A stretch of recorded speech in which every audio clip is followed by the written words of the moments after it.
मुजफ्फरनगर जैसे थप्पड़कांड का मामला अब संभल जिले में भी आया है। स्कूल में शाइस्ता नाम की एक शिक्षिका ने समुदाय विशेष के एक बच्चे से उसके साथी को चांटे लगवाई। शिक्षिका इस बात से नाराज थी कि बच्चे ने उसके द्वारा पूछे गए सवालों के जवाब नहीं दिए। घर पहुंचकर बच्चे ने शिक्षिका की करतूत की जानकारी अपने पिता को दी। पिता बच्चे को लेकर थाने पहुंचे और लिखित शिकायत की। मामला एसपी कुलदीप सिंह मुनावत के पास पहुंचा तो उन्होंने शिक्षिका की गिरफ्तारी के निर्देश दिए, जिसके बाद पुलिस ने शिक्षिका को गिरफ्तार कर लिया। बता दें कि मामला असमोली थाना क्षेत्र का है। थाना क्षेत्र के saint Anthony's senior secondary school में कक्षा 5वीं के छात्र की उसके साथी छात्र से पिटाई करवाई गई। आरोप है कि छात्र का होमवर्क पूरा नहीं था। इसको लेकर जब शिक्षिका ने उससे सवाल जवाब किया तो छात्र ने कुछ नहीं कहा। इससे नाराज होकर छात्र के सहपाठी को बुलाया और गाल पर 3 चांटे लगाए। छात्र ने घर पहुंचकर इसकी जानकारी अपने पिता को दी। मेरे साथ क्लास में मैंने एक चीज नहीं सुनाई थी तो मैम ने मेरे पीछे वाले बच्चे को उठाकर कहा कि इसके थप्पड़ मारो, तो उसने मेरे दोनों गाल पर एक एक थप्पड़ मारा। कौन था पीटने वाला बच्चा? अदी बुकनाला का रहने वाला है। किस वजह से मारा? क्योंकि मैम ने जो मुझसे कहा था वो मुझे आता नहीं था, तो मैम ने उससे मुझे थप्पड़ लगा। इसके बाद पिता बच्चे को लेकर स्कूल पहुंचे और प्रिंसिपल से शिकायत की। इसके बाद वो असमौली थाने पहुंच गए और शिक्षिका के खिलाफ लिखित शिकायत की। उन्होंने थाने में दी तहरीर में बताया कि भरी क्लास में उनके बच्चे की पिटाई करवाई गई। अन्य बच्चों के सामने उसे थप्पड़ लगवाया गया। इसकी पूरी जिम्मेदारी क्लासरूम में मौजूद टीचर की है। उन्होंने मामले में सख्त कार्रवाई की मांग की। उत्तर प्रदेश के जनपद संभल में ये थाना असमोली इलाका है, सिरोही गाँव है।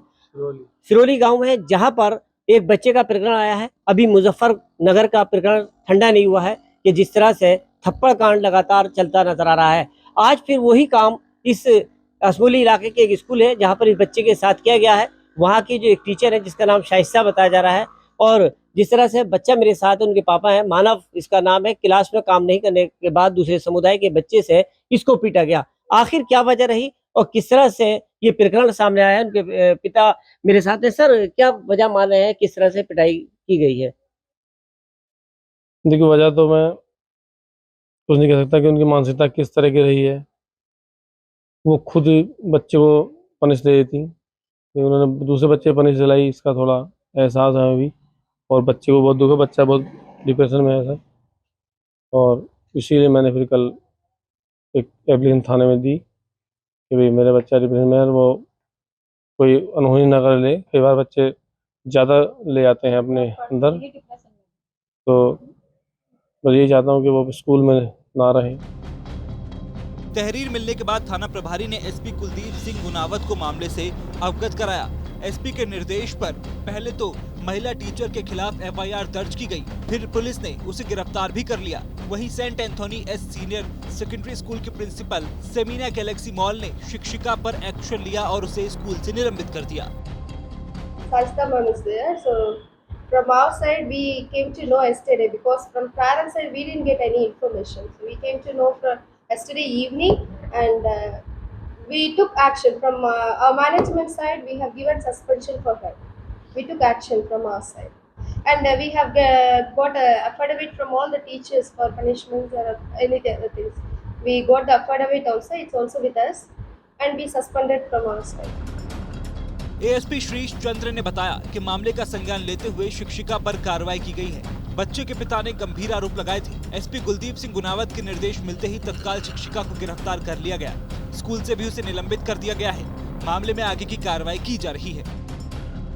थाना असमोली क्षेत्रांतर्गत एक विद्यालय के टीचर द्वारा एक छात्र को दूसरे छात्र से पिटाई कराए जाने की घटना प्रकाश में आई है। इस संदर्भ में पीड़ित छात्र के परिजनों द्वारा दी गई तहरीर के आधार पर थाने पर अभियोग पंजीकृत कर लिया गया है। साथ ही साक्ष्य के क्रम में टीचर को अरेस्ट कर लिया गया है। इस प्रकरण में साक्ष्य संकलन किया जा रहा है। शीघ्र ही साक्ष्य के क्रम में अग्रिम विधिक कार्रवाई सुनिश्चित की जाएगी। बता दें कि ऐसा ही एक मामला मुजफ्फरनगर से भी सामने आया था, जिसके बाद स्कूल पर भी कार्रवाई की गई थी, क्योंकि वो स्कूल भी फर्जी तरीके से चलाया जा रहा था। साथ ही उस मामले में सुप्रीम कोर्ट ने कहा था कि जिस बच्चे के साथ थप्पड़ कांड हुआ और जिस बच्चे ने हाथ उठाया उन दोनों की ही काउंसलिंग कराई जाएगी। अब देखना होगा कि उस मामले की तर्ज पर संभल के इस थप्पड़ कांड में क्या एक्शन लिया जाता है।